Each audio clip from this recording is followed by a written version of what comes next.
반갑습니다. 청년 3단 이대일입니다.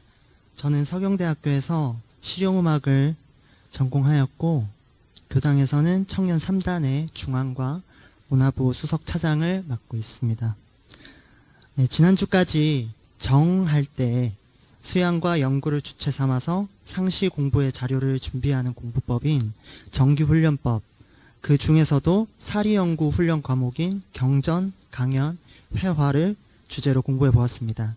오늘은 같은 사리연구 훈련 과목인 의두, 성리, 정기일기에 대해서 공부해 보도록 하겠습니다. 처음 의두입니다. 본문 함께 읽어보도록 하겠습니다. 의두는 대소유무의 이치와 12일이며 과거 불조의 화두 중에서 의심나는 제목을 연구하여 감정을 얻게 하는 것이니 이는 연구의 깊은 경지를 밟는 공부인에게 사리간 명확한 분석을 얻도록 함이요. 용어 먼저 살펴보도록 하겠습니다. 의두는 의심할 의의 머리 두자로 의심의 첫머리, 즉 의심의 실마리란 뜻입니다. 대소유무는 우주만유의 본체와 현상과 변화를 설명하는 말이고 12예는 옳고 그르고 이롭고 해로운 것, 즉 대소유무를 바탕으로 세상에서 일어나는 모든 일을 말합니다. 화두는 스승이 제자에게 지혜를 연마하여 깨치도록 하는 의문의 조목으로 원불교에서 의두와 같은 말로 볼 수 있습니다. 예를 들어서 전서의 의두 요목의 20조목을 예로 들 수 있겠습니다. 사리는 일과 이치를 합하여 부르는 말로 사는 12예를 이루고 이는 대소유무를 이룹니다. 의두는 사리간 명확한 분석력을 얻는 해두단련법으로 대소유무의 이치와 12예를 이루며 불성들의 화두 중에서 의심나는 제목을 계속 연마하고 궁구해서 마침내 진리를 체득하게 하는 방법을 말합니다. 이 먹고 하는 간단한 한 문장, 또 의심 가는 교전의 한 구절 등 모두 의두의 한 제목이 될 수 있기 때문에 수행에는 근기에 따라 의두는 각각 다를 수가 있습니다. 대산종사님께서는 의두의 방법으로 사리간 의심껏 하나씩을 적어두고 맑은 정신에 잠깐 들어서 연마하는 것이 좋다 알려주셨습니다. 또한 의심을 거는 것에 대해서 강조를 해주시면서 낚시질을 할 때 고기가 단단히 걸려야 빠지지 않는 것이라는 표현으로 비유를 해주셨습니다. 대종사님이 7세 되시던 해 하늘을 보고 의심이 걸리셨던 원불교 교사 중 한 내용입니다. 대종사님께서는 아주 어릴 적부터 천지 부모 형제, 쥐야가 변천하는 것 등에 대해서 의심을 가졌고 그 의심들을 풀어 알고자 하는 한 생각으로 마음이 차 있었습니다. 26세에 대각을 이루셨던 대종사님은 이 시절부터 의심을 가지시기 시작했던 것이었습니다. 저는 어릴 적부터 교당에 다니면서도 자연의 이치나 진리에 대해서 그렇게 관심을 가져본 적이 없던 것 같습니다. 의심을 거는 것이 중요하다고 이렇게 하지만 최근까지도 진리에 대해서는 의심이 그렇게까지 많지 않았던 것 같았습니다. 하지만 교당에서 공부를 본격적으로 시작을 하고 그 공부를 나의 삶에 이렇게 대입을 해보면서 원불교 법에 대한 진리에 대한 믿음이 차차 생기기 시작했고 그때부터 많은 의심이 들기 시작했습니다.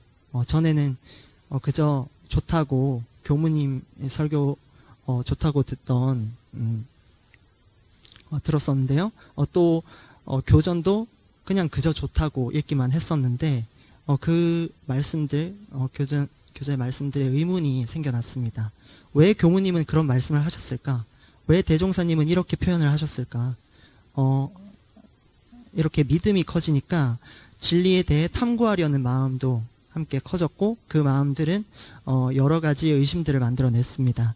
사막 공부의 요법이 신분의성에 있듯 사리연구 과목인 의두 역시 믿음에서 시작되는 것 같습니다. 다음 성리 살펴보겠습니다. 본문 함께 읽어볼까요? 성리는 우주만유의 본래 이치와 우리의 자성 원리를 해결하여 알자 함이요. 용어 살펴보겠습니다. 성리는 인간의 성품과 자연의 이치를 아울러 이르는 말입니다. 우주만유는 우리가 살고 있는 공간인 우주와 그 안에 있는 유정, 무정 모두를 말합니다. 그리고 자성은 인간에 갖추어진 본성이라는 의미로 성품, 불성, 심지 등 다양한 표현과 대체로 상통되는 개념으로 볼 수 있습니다. 성리란 우주 만유의 본래 이치와 인간의 자성 원리, 즉 일원상의 진리를 스스로 해결하여 알게 하는 공부법입니다. 일원상 법어를 보시면 이 원상의 진리를 각하면이라는 말에서 그 각하는 공부가 바로 성리라고 볼 수 있겠습니다. 의두와 성리의 공통점과 차이점을 보면서 성리에 대해서 자연스럽게 이해를 해보도록 하겠습니다. 의두는 분석과 판단으로 이해하고 깨닫는 공부인 반면에 성리는 관조와 직관으로 깨닫는 공부입니다. 그리고 의두는 법의 범위가 전체적으로 넓지만 성리는 법의 범위가 절대적이면서 깊습니다.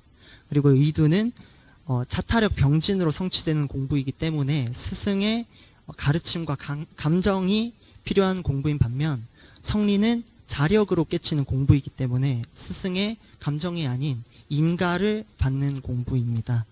두 가지 모두 일원의 진리를 깨닫는 공부라는 공통점이 있기 때문에 혼동하기 쉽지만 그 성격과 방법의 차이가 있고 상호 보완적입니다. 그리고 본문으로 돌아와서 성리는 우주 만유의 본래 이치와 우리의 자성 원리를 해결하여 알자 함이요 했는데, 거기서 자성을 봤을 때 자성을 깨달아 보는 것, 깨달아 아는 것을 견성이라고 합니다. 정산 종사님께서는 이 견성을 5가지 단계로 정리해 주셨는데, 여기서 알 수 있는 것은 견성 후에는 반드시 보림을 통해 내 마음을 빈틈없이 살펴야 한다는 것, 그리고 마지막으로 가서는 대기대용으로 활용할 수 있어야 한다는 것입니다. 자성자리를 알고 계속 알아서 완전히 뭉쳐서 내 것으로 만들어 놓지 않으면 수많은 경계 속에 노출되면서 다시 잊어버리게 됩니다. 때문에 보림을 해야 하는 것이고, 또한 성리를 아는 것에 그치지 않고 이를 활용할 수 있어야만 이 견성의 완성이라 볼 수 있습니다. 견성을 한 사람은 당하는 경계마다 자성반조가 가능하기 때문입니다. 대산종사님께서도 견성을 하면 모두가 다 부처로 보이므로 변함없는 불공심이 나오지만 견성에 토가 떨어지지 아니하면 부처로 보이지 않으므로 불공할 마음이 나지 않나니, 그러므로 반드시 견성을 해야 하고 견성 후에는 반드시 보림을 통해 내 마음을 빈틈없이 살펴야 한다 하시고, 견성을 하였다고 자신하는 사람도 일마다 불공이 되지 않는다면 분명 견성을 하지 못한 것이다 라고 하셨습니다.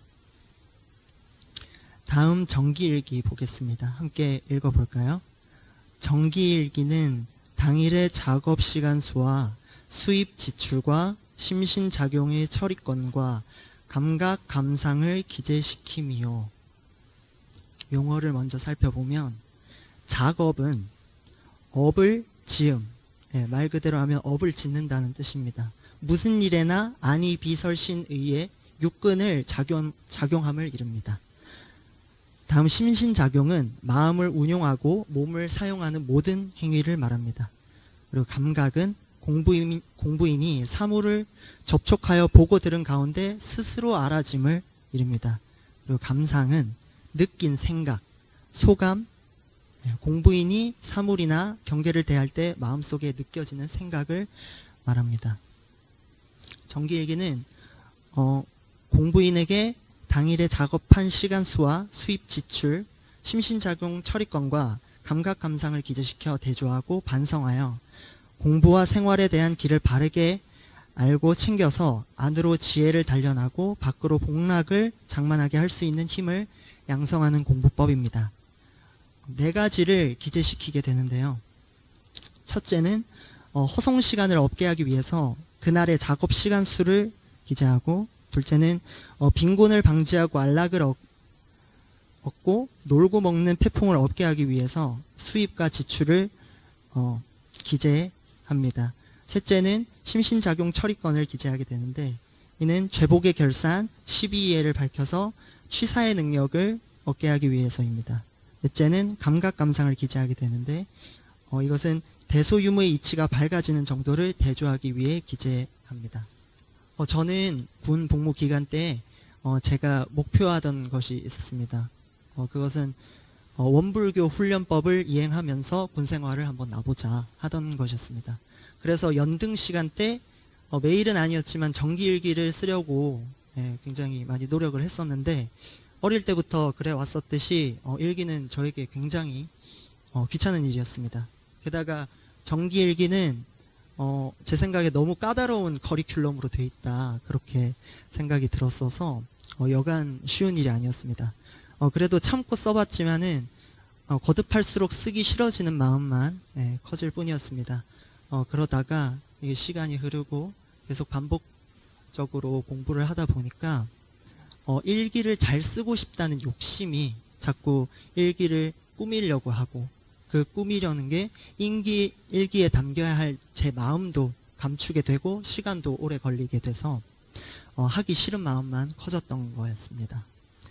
가장 중요한 것은 있는 그대로 기재하는 것이었습니다.